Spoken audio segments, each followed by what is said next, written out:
La hora 23 minutitos. Hay que volver sobre esto porque la presencia de Odebrecht, de ese pulpo multinacional, una empresa gigantesca que ha planeado como una sombra nefasta sobre buena parte de Latinoamérica y cuyos tentáculos inclusive llegaron a verse en otros lugares más allá de Latinoamérica, con las consecuencias que conocemos, la tremenda crisis política que toda la causa Odebrecht ha suscitado en Brasil, las consecuencias que hemos podido apreciar y que todavía se aprecian en Perú, por ejemplo, y las posibles consecuencias que aún no se aprecian, deberían ser apreciadas en la Argentina. Vale la pena tratar de repasar de dónde surge esta empresa, su historia, cómo fue que Odebrecht logró acumular el tremendo poder que ha detentado hasta que finalmente la justicia brasileña condenó a Marcelo Odebrecht a 19 años de cárcel.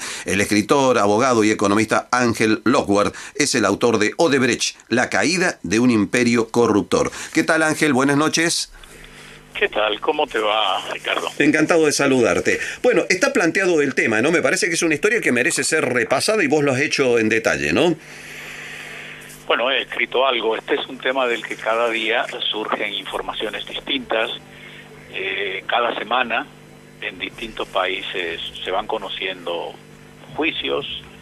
En consecuencia es un tema del que cada semana hay cosas nuevas.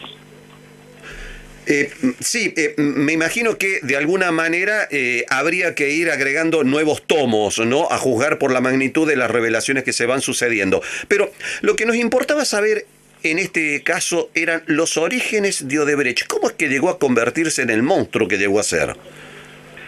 Bueno, pienso que en gran medida, independientemente de la debilidad de nuestra clase política, estuvo el hecho de que Odebrecht era capaz de ir a competir con una chequera particular, que era el Banco de Exportación.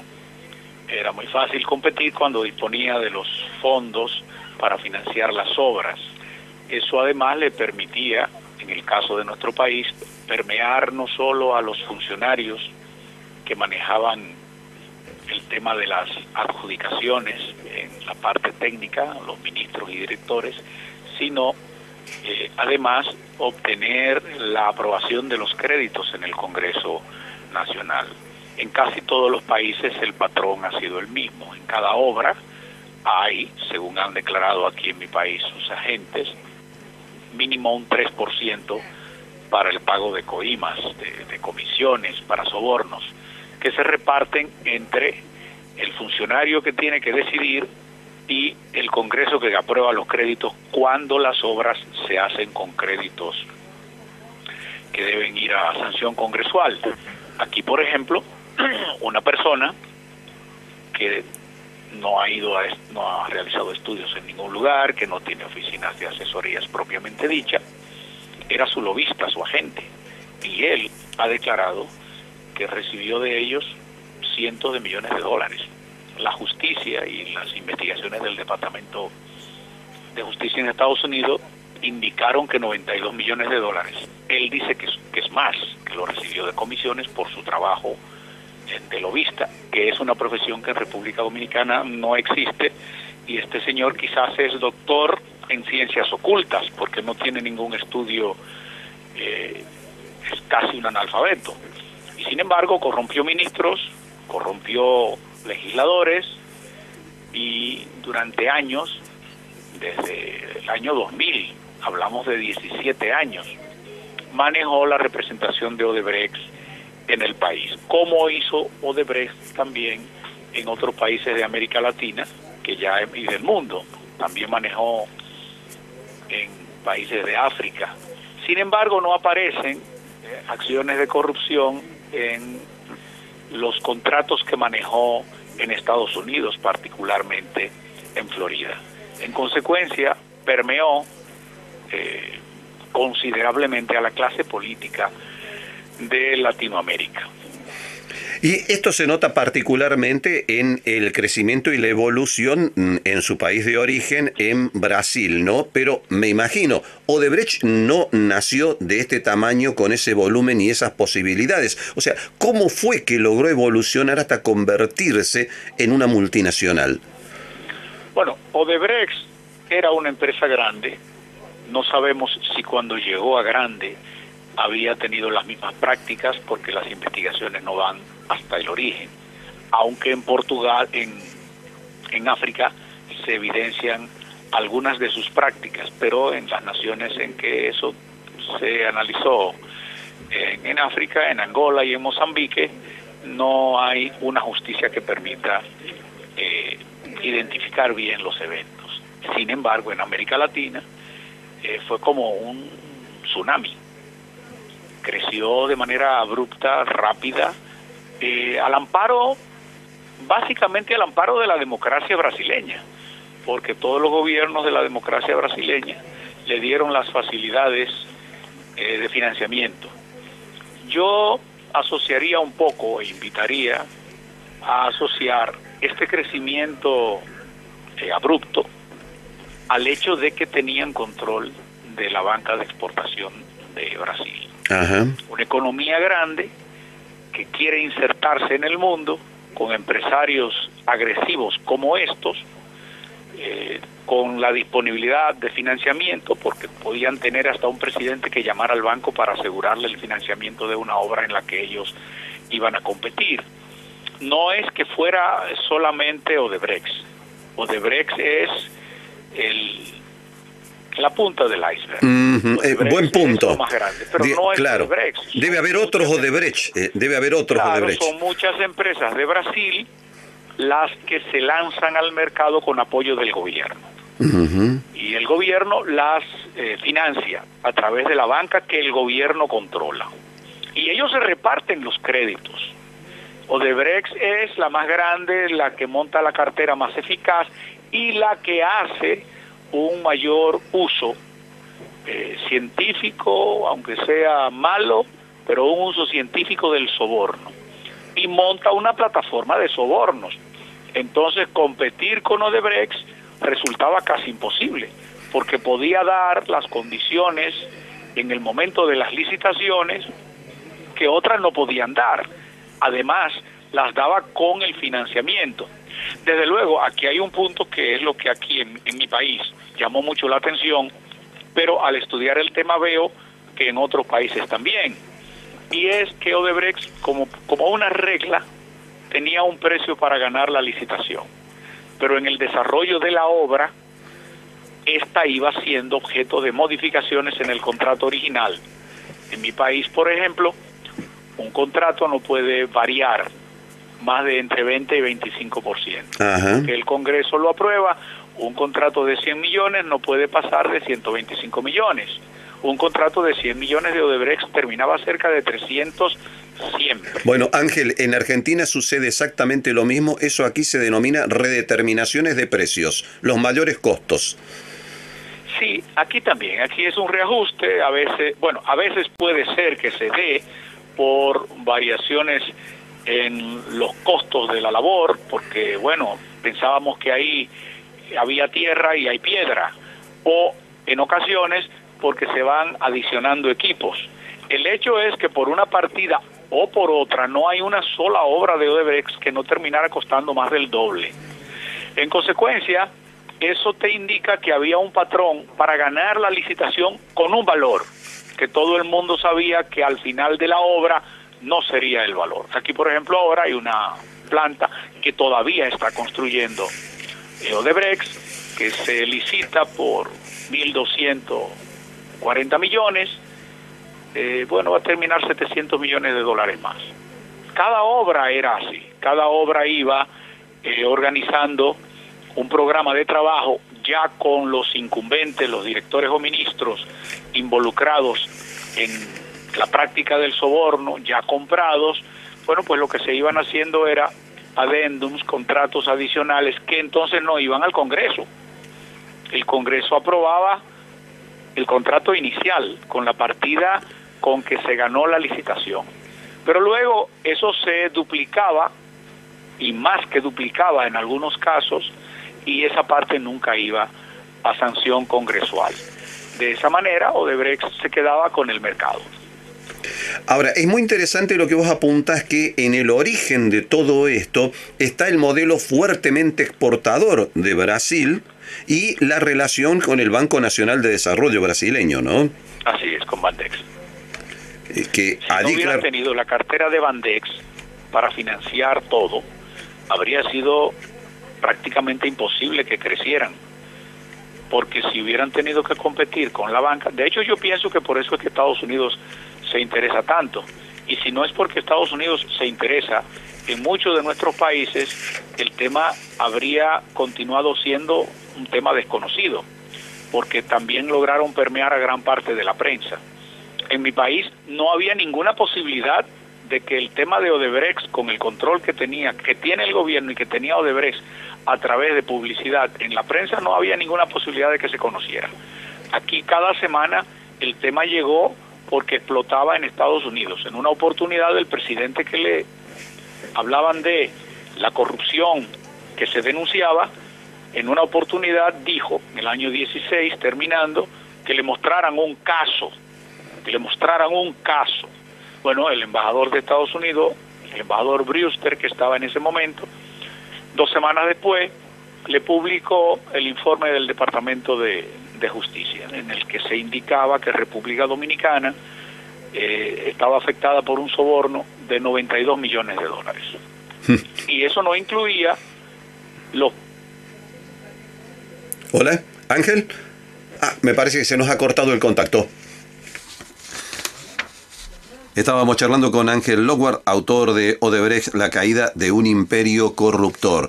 Enseguida tratamos de volver, justamente de retomar el contacto que se nos ha interrumpido. Estamos hablando con Santo Domingo a esta hora.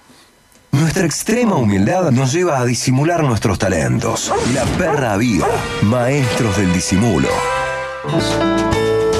Que defiendan la casualidad como principio. A las 20:36 retomamos ahora el contacto con Ángel Lockwood, autor de Odebrecht, la caída de un imperio corruptor. ¿Me escuchás allí, Ángel? Sí, te oigo. Perfecto. Bueno, hablábamos justamente de que todo esto no hubiera sido posible sin la relación de Odebrecht con el modelo exportador financiado a través del Banco Nacional de Desarrollo brasileño. Pero hay otro punto, me parece que debería ser mencionado, ¿no? Que es que la otra pata necesaria en esto ha sido una dirigencia política enormemente corrupta, ¿no? Que encontró justamente aquí el vector necesario para poder materializar sus aspiraciones económicas. Así es. Eso unido al control de la justicia que tenía la clase política, porque sin el control que tenían de la justicia no se habría generado a lo largo de los años el marco de impunidad en que floreció el jardín de Odebrecht. Aquí, por ejemplo, yo te hablaba del bloqueo en el control de los medios de comunicación, en las informaciones, pero debo añadir el control de la justicia que tenía una parte de la clase política aquí y en cada país de América. Pero al llegar las informaciones desde fuera, en el caso nuestro, al llegar desde Estados Unidos cada semana las informaciones, y el mundo tener ahora tan desarrolladas las redes sociales, estas unidas al movimiento que se ha denominado Marcha Verde, lograron ir creando una conciencia colectiva que ha impactado a la clase política. Yo no estoy seguro de que haya éxitos en la justicia, porque en cada lugar vemos que incluso en los países en los que se han producido detenciones, incluso condenas, la cosa va muy alivianada.